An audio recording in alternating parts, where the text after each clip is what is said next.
रश्मि रथी, कुरुक्षेत्र और परशुराम की प्रतीक्षा जैसी ओजपूर्ण कविताएं लिखने वाले राष्ट्र कवि दिनकर ने अपनी सबसे कठिन रचना उर्वशी को माना है। एक ऐसी काव्य कृति जिसमें प्रेम, वेदना और निर्भीकता की गहराई है। दिनकर की डायरी नामक किताब में दिनकर खुद कहते हैं कि सन 1960 में मैं बीमार हो गया था। लगने लगा था कि अब शायद जीवन का अंत निकट है, पर मैं उर्वशी को अधूरा छोड़कर मरना नहीं चाहता था।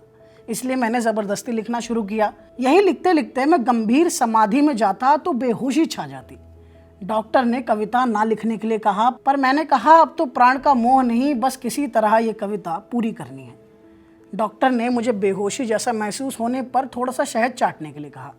इस तरह जीवन और मृत्यु के बीच झूलते हुए मैंने उर्वशी पूरी की। उर्वशी दरअसल स्वर्ग की सबसे सुंदर अप्सरा और धरती के पराक्रमी राजा पुरुरवा की प्रेम कथा है। सुनिए कविता का वो अंश जब पुरुरवा अपने बल और सामर्थ्य के बावजूद उर्वशी के वियोग में खुद को पूरी तरह असहाय पाते हैं।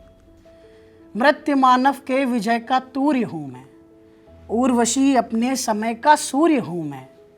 अंधतम के बहाल पर पावक जलाता हूँ, बादलों के शीश पर स्यंदन चलाता हूँ। पर न जाने बात क्या है, इंद्र का आयुध पुरुष जो झेल सकता है, सिंह से बाहें मिलाकर खेल सकता है। फूल के आगे वही असहाय हो जाता, शक्ति के रहते हुए निरुपाय हो जाता।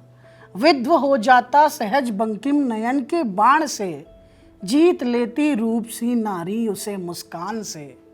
मैं तुम्हारे बाण का बींधा हुआ खग, वक्ष पर धर शीश मरना चाहता हूँ।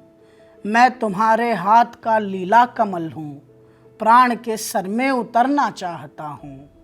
मृत्यु मानव के हृदय का तूर्य हूँ मैं, उर्वशी अपने समय का सूर्य हूँ मैं। आपको ये कविता कैसी लगी हमें कमेंट बॉक्स में ज़रूर बताएं और बाकी खबरों के लिए जुड़े रहें खबर गांव के साथ।